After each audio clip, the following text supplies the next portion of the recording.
बड़े दावों के बीच भाजपा का बूथ मैनेजमेंट रहा विफल।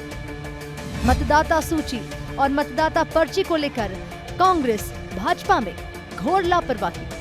चर्चा में है भारतीय जनता पार्टी के कार्यकर्ताओं की उदासीनता। भाजपा का गढ़ समझे जाने वाले विधानसभा 2 और 4 में बदले समीकरण। हार जीत को लेकर भाजपा और कांग्रेस का अलग अलग आंकलन।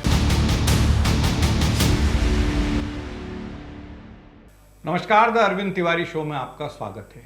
आज हम बात करेंगे भारतीय जनता पार्टी के विफल बूथ मैनेजमेंट पर, मतदाता सूची और मतदाता पर्ची मामले में संगठन की घोर लापरवाही पर, भाजपा कार्यकर्ताओं की उदासीनता पर, भारतीय जनता पार्टी के गढ़ कहे जाने वाले विधानसभा क्षेत्र क्रमांक 2 और 4 में बदले समीकरण पर और हार जीत को लेकर कांग्रेस के आकलन पर। सालों बाद ये पहला मौका है जब मतदान के दिन भारतीय जनता पार्टी का बूथ मैनेजमेंट बुरी तरह विफल रहा। एक पत्रकार के रूप में मैंने अभी तक नगर निगम के 6 चुनाव देखे हैं और हर चुनाव में भाजपा का कार्यकर्ता बेहद उत्साह में दिखता है। वह मतदान के एक दिन पहले रात में ही सक्रिय हो जाता है और मतदान के दिन सुबह से लेकर मतदान समाप्त होने तक, या यूं कहें कि मतपेटी सील होने या ईवीएम सील होने तक उसकी सक्रियता बनी रहती है। 6 जुलाई को मतदान के दिन सुबह 7 बजे से लेकर शाम 5 बजे तक मैं अपनी टीम के साथ 100 से ज़्यादा मतदान केंद्रों पर पहुंचा। मैं दावे के साथ कह सकता हूं कि 2-4 बूथ को छोड़ दें तो कहीं भी भाजपा का कार्यकर्ता सक्रिय नजर नहीं आया। जिन बूथ की मैं बात कर रहा हूं उनमें कुछ 2 नंबर विधानसभा और कुछ 4 नंबर विधानसभा के भी थे। बूथ की बात अब करते हैं कॉलोनियों, बस्तियों, गली मोहल्लों में भाजपा कार्यकर्ताओं की सक्रियता पर। इक्का दुक्का नज़ारों को छोड़ दें तो कहीं भी ये देखने को नहीं मिला कि भाजपा कार्यकर्ता मतदाताओं तक पहुंचकर उनसे मतदान के लिए चलने का आग्रह कर रहे हों, या फिर दोपहर तक जो लोग मतदान केंद्र पर नहीं पहुंचे उनसे घर पहुंचकर कहें कि आप मतदान के लिए चलें। टेबल पर भी जो सक्रियता दिखना चाहिए वह कार्यकर्ताओं की बजाय उम्मीदवारों की निजी टीम में ज़्यादा दिख रही थी। ऐसा क्यों हुआ, यह जीत के बड़े बड़े दावे करने वाली भाजपा के नेता भी समझ नहीं पा रहे। हाँ, कार्यकर्ता जरूर कह रहे हैं कि आईना दिखाना जरूरी हो गया है, यानी ये इशारा ही काफ़ी है। मतदान के बाद मतदाता सूची और मतदान पर्ची को लेकर जो हल्ला अब राजनीतिक दल मचा रहे हैं और जिसके कारण इस शहर के करीब 90,000 लोग मतदान से वंचित रह गए, उस पर यदि भारतीय जनता पार्टी और कांग्रेस ने पहले ही चिंता कर ली होती तो यह नौबत नहीं आती। निर्वाचन से जुड़े सरकारी अमले की लापरवाही तो अपनी जगह है, लेकिन भारतीय जनता पार्टी और कांग्रेस ने इसमें घोर लापरवाही की है। मतदाता सूची के प्रकाश, एक सिस्टम बना हुआ दरअसल, मतदाता सूची के प्रकाशन के बाद दावे आपत्तियां बुलवाई जाती हैं, तब किसी ने ध्यान नहीं दिया। जिस पन्ना प्रभारी जैसी व्यवस्था पर भारतीय जनता पार्टी बहुत दम भरती है, उसके सारे मुगालते इस बार साफ हो गए। यदि ये पन्ना प्रभारी मतदाता सूची में अपने पन्ने को लेकर 10-20 घरों में भी चले जाते तो ऐसी स्थिति संभवतः नहीं बनती। भाजपा तो पहले दिन से ही ये मानकर चल रही थी कि 2-3 लाख वोट से उसका उम्मीदवार जीत रहा है और इसलिए उसने मैदान में दम ही नहीं दिखाया। त्रिदेव की भारतीय जनता पार्टी में एक व्यवस्था थी, बड़े जोर शोर से उसका प्रचार हुआ था, वह भी ध्वस्त नजर आई। जिन लोगों को मॉनिटरिंग करना था वे भी परिदृश्य से बाहर रहे। बूथ कमेटियां जो बनाई गई थी, बूथ लेवल पर भारतीय जनता पार्टी ने अपना मैनेजमेंट बहुत तगड़ा होने का दावा किया था, वह भी कहीं नजर नहीं आया। तो मेरा ऐसा मानना है कि यदि थोड़ी बहुत भी चिंता वे लोग कर लेते जिन पर मॉनिटरिंग की जिम्मेदारी है, तो ये 80-85 हजार लोग शहर में मतदान से वंचित नहीं होते। इसका नुकसान सीधा कांग्रेस की बजाय भाजपा को हो रहा है। जब तक मतदाता पर्ची सरकारी सिस्टम से नहीं बढ़ती थी, तब तक हर चुनाव में कांग्रेस और भाजपा के कार्यकर्ता घर घर जाकर मतदाता पर्ची बांटते थे। इसका एक फायदा यह भी होता था कि मतदाता से ये कार्यकर्ता सीधे संपर्क में रहते थे। परिवार में कितने सदस्य हैं, कितने उपस्थित हैं, कितने नहीं हैं, कहाँ गए हैं, यदि वह शहर में किसी दूसरे स्थान पर रह गए थे तो उसकी जानकारी रहती थी और एक सिस्टम बना हुआ था। लेकिन जब से सरकारी सिस्टम से पर्ची बंटने लगी है, राजनीतिक दलों ने भी इस काम से दूरी बना ली है। इस बार सरकारी सिस्टम की पर्ची ज़्यादातर घरों में पहुंची नहीं और भाजपा कांग्रेस को इसकी भनक भी नहीं लगी। इससे भी बड़ा नुकसान भारतीय जनता पार्टी को हो रहा है बनिस्बत कांग्रेस के। चौंकाने वाली बात यह भी है कि एक भी प्रत्याशी ने इस शहर में 19 लोग महापौर पद का चुनाव लड़ रहे थे और 341 लोग 85 वार्डों में पार्षद पद के लिए मैदान में थे, लेकिन एक भी प्रत्याशी ने इस मुद्दे को नहीं उठाया या एक भी प्रत्याशी तक उनके कार्यकर्ताओं के माध्यम से यह जानकारी नहीं पहुंची कि मतदाता पर्ची इस बार लोगों तक नहीं पहुंची है। बूथ लेवल के जो अधिकारी हैं उन्होंने इस मामले में घोर लापरवाही की। एक बात यह भी सुनने में आ रही है कि जो बूथ लेवल अधिकारी घर घर जाकर मतदाता पर्ची सौंपते हैं उनमें से कई की ड्यूटी बदल दी गई, यानी उन्हें बीएलओ के दायित्व से हटाकर मतदान दलों के साथ बैठ दिया गया।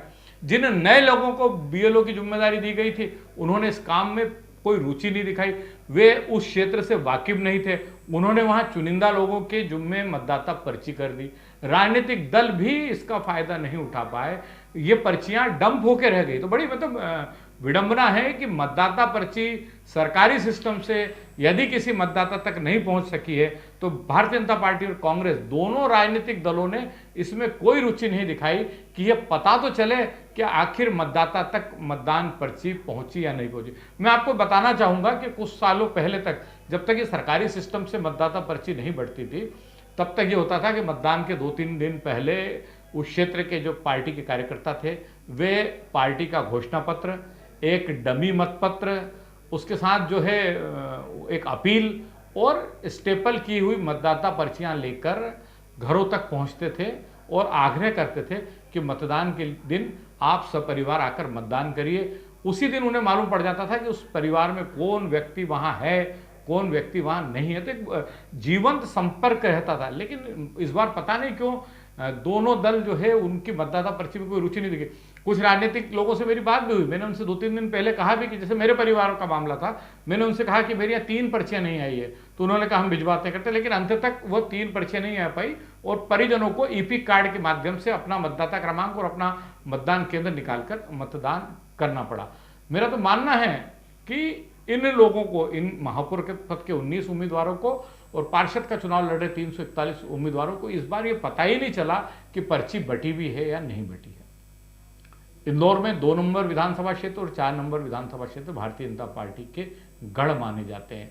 लोकसभा का चुनाव हो, विधानसभा का चुनाव हो या फिर नगर निगम का चुनाव हो, इन विधानसभा क्षेत्रों से जो लीड मिलती है उसी से हार जीत का अंतर तय करती है। 2 नंबर विधानसभा क्षेत्र में इस बार मतदान का प्रतिशत 58 के आसपास आकर टिक गया।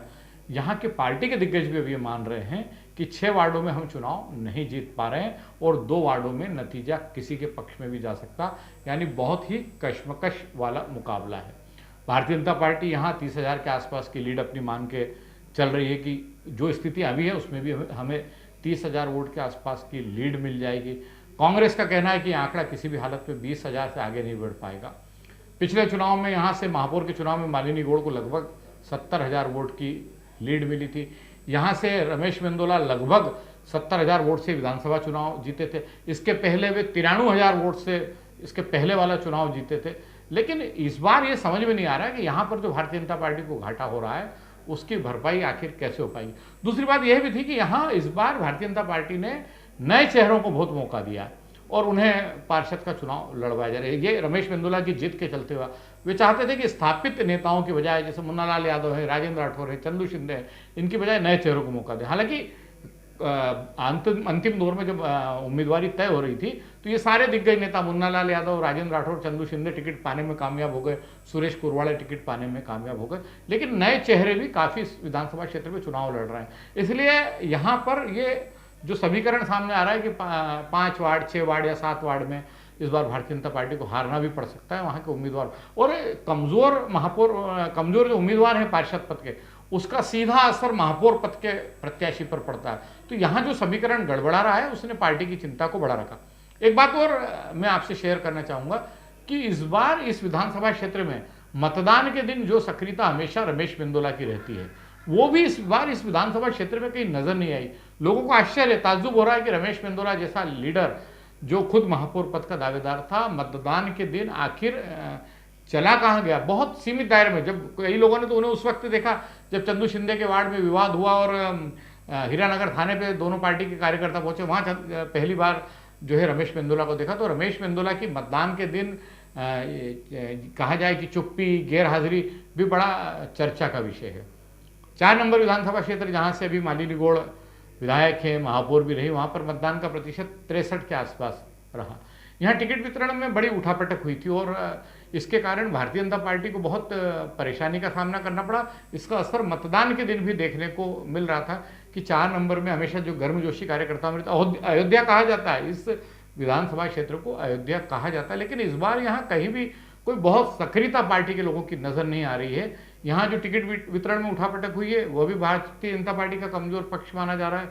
पिछले चुनाव में मालिनी गौड़ यहाँ से महापौर का चुनाव 50,000 से ज़्यादा वोटों से जीती थी और विधायक का चुनाव भी वो अच्छे मार्जिन से जीती थी, लेकिन यह अंतर यहाँ कम होना तय है बिल्कुल, इसमें कोई शक शुबा नहीं बचा। ये यहाँ पर जो है मतदान, ये अंतर तय होना, इसकी भरपाई कहाँ से होगी ये जवाब भी किसी के पास नहीं। एक बात और है कि यहाँ मालिनी गौड़ और उनके बेटे एकलव्य के खिलाफ भाजपा का ही एक बड़ा वर्ग आक्रोशित था, खुलकर अपना आक्रोश प्रकट कर रहा था। कई मतदान केंद्रों पे मैंने देखा कि पहली बार गौड़ परिवार के खिलाफ इतना आक्रोश था। इसका एक बड़ा कारण पात्र दावेदारों की अनदेखी कर समर्थकों को मैदान में उतारना भी माना जा रहा है कि उन्होंने पार्षद पद के लिए अपने समर्थकों को उपकृत करना ज़्यादा पसंद किया बजाय पार्टी के निष्ठावान लोगों को। तो यहाँ भी जो लीड कम होना है उसकी भरपाई आखिर कहाँ से हो पाएगी, ये चर्चा का विषय है। और जैसा मैंने आपसे कहा कि जो आक्रोश मालिनी गौड़ और एकलव्य गौड़ के खिलाफ देखने को मिला, तो ये भी जो है एक नुकसानदायक पक्ष हो सकता है। हार और जीत को लेकर कांग्रेस और भाजपा के अपने अपने दावे हैं। कांग्रेस के नेता कह रहे हैं कि हम हर हालत में चुनाव जीत रहे हैं, 35 से 60,000 मतों के बीच हमारी जीत होगी। भारतीय जनता पार्टी का दावा, मेरी कल पुष्यमित्र भार्गव से भी बात हुई थी जो महापौर पद के भारतीय जनता पार्टी के उम्मीदवार हैं, उनका कहना है कि हम 1 लाख के आसपास मतों से चुनाव जीत रहे हैं। वे ये भी मान रहे हैं कि बड़ी संख्या में जो लोगों को मतदान से वंचित होना पड़ा है और जो मतदाता पर्ची लोगों तक नहीं पहुंच पाई है, उसको लेकर वो उनकी चिंता का विषय, लेकिन इसके बावजूद वे आशान्वित हैं। कांग्रेस उम्मीदवार संजय शुक्ला आज इंदौर प्रेस क्लब में थे और उनका कहना है कि नतीजा जो भी हो अपनी जगह है, कांग्रेस चुनाव तो जीतेगी, लेकिन इस शहर की जनता का जो मुझे प्यार मिला है इस चुनाव के दौरान, उसके बाद कुछ कहना बाकी नहीं रह पाता। तो नतीजों को लेकर तमाम अटकलें हैं और ऊँट किस करवट बैठेगा है तो 17 तारीख को ही मालूम पड़ेगा। लेकिन जो सीन मतदान के दिन इंदौर शहर में देखा गया, जो उत्साह भारतीय जनता पार्टी, कांग्रेस में तो संगठन नाम की चीज़ नहीं, कांग्रेस में तो जो उम्मीदवार चुनाव लड़ता है वो अपने दमखम पर चुनाव लड़ता है। और इस बार के चुनाव में संजय शुक्ला ने ये साबित भी करके दिखाया कि उनकी निजी टीम उनके लिए कांग्रेस की तुलना में ज़्यादा फायदेमंद रही। कांग्रेस का वर्कर लेकिन पूरी तरह चार्ज था। हालांकि कई वार्डों में कांग्रेस की स्थिति बहुत खराब थी, लेकिन उसके बावजूद उसका वर्कर जो है वो पूरी तरह चार्ज था। भारतीय जनता पार्टी का कार्यकर्ता इस बार जो सक्रियता हमेशा दिखाता है वैसी सक्रियता दिखा नहीं रहा था। तो कई ऐसे पहलू है जो भारतीय जनता पार्टी के वरिष्ठ नेताओं को भी और जो लोग इलेक्शन मैनेजमेंट में लगे हुए थे उनको भी ये सोचने को मजबूर कर रहे हैं कि आखिर हमसे चूक कहाँ हुई और क्यों हुई। क्योंकि 5 साल इंदौर नगर निगम स्वच्छता के मामले में मालिनी गौड़ के कार्यकाल में नंबर 1 रहा है देश में। इस देश के नंबर 1 शहर में ये 5 साल की जो उपलब्धि हासिल हुई, उसके बाद ये पहला नगर निगम का चुनाव था और उस पहले चुनाव में ये माना जा रहा है कि यदि जनता में ये स्वच्छता के मामले में नंबर 1 आने का बड़ी उपलब्धि अगर नगर निगम की थी तो इसका असर मैदान में दिखना था, लेकिन उसका भी कहीं मैदान में असर नहीं दिखने को आया। जो जिस तरह का टर्नआउट होता है वो बिल्कुल इस बार देखने को नहीं मिला। और ये किसी ने सोचा नहीं था कि इंदौर में मतदान का प्रतिशत 60 के आसपास आके टिक जाएगा, 61% के आसपास आकर रुक गया, क्योंकि ये माना जा रहा था कि इंदौर में 65% मतदान होगा और यदि 65% मतदान होता तो उसका सीधा फायदा भारतीय जनता पार्टी के महापौर पद के उम्मीदवार पुष्यमित्र भार्गव और उनके पार्षद का चुनाव लड़ रहे उम्मीदवारों को मिलना था। लेकिन जो 61% मतदान हुआ है इसने कहीं ना कहीं भारतीय जनता पार्टी के नेताओं की पेशानी पर भी बल ला दिया है। कांग्रेस से खुश हैं, उत्साही हैं। उनके उत्साह का एक बहुत बड़ा कारण ये भी है कि विधानसभा क्षेत्र क्रमांक जो 1 है, जो संजय शुक्ला महापौर पद के कांग्रेस उम्मीदवार है, उनका गृह विधानसभा क्षेत्र है, वहाँ 63% के आसपास मतदान हुआ है। एक अच्छा मतदान, मतलब इस पूरे चुनाव में मेरे को अगर इंदौर में कहीं मतदाताओं की लाइन देखने को मिली तो वो 2 ही जगह देखने को मिली है, या तो विधानसभा क्षेत्र क्रमांक 1 में या फिर अलग अलग विधानसभा क्षेत्रों के मुस्लिम बहुल वार्डों में। उनमें जरूर मुझे लाइनें देखने को मिली। अन्यथा कई बूथ 3:30 बजे में वार्ड क्रमांक 33 के पोलिंग बूथ पर था, सुखरिया का जो सामुदायिक भवन है, वहां पर पोलिंग पार्टी बिल्कुल आराम की मुद्रा में थी। एक भी वोटर उस समय मतदान केंद्र पर नहीं था। तो ये उदासीनता चिंता का विषय तो निश्चित तौर पर है।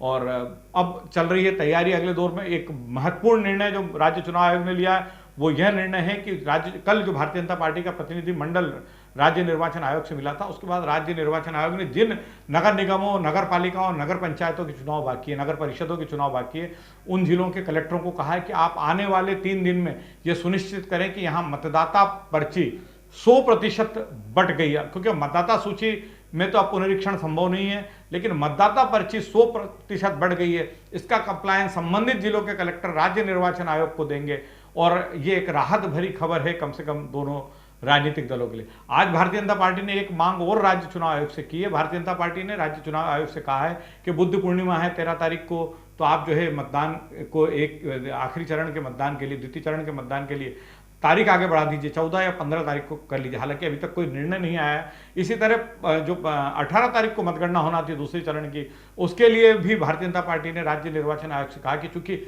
उसी दिन महामहिम राष्ट्रपति के चुनाव के लिए मतदान है, इसलिए मतगणना की तारीख को भी एक दिन आगे बढ़ा देना चाहिए। चुनाव आयोग के फैसले का इंतजार है। लेकिन जो कुछ हुआ है मतदाता सूची और मतदाता पर्ची को लेकर, उसने राज्य निर्वाचन आयोग को भी चौंकाया। कल बीपी सिंह ने, जो मध्य प्रदेश के राज्य निर्वाचन आयुक्त हैं, उन्होंने भारतीय जनता पार्टी के डेलीगेशन से मिलने के बाद कहा कि ये पहली बार ऐसी शिकायत मेरे सामने आई है और मैं दिखवाता हूं कि आखिर ऐसा क्यों हुआ है। आज बस इतना ही। कल फिर मिलेंगे नई जानकारियों, नई सूचनाओं और नए मुद्दों के साथ। नमस्कार।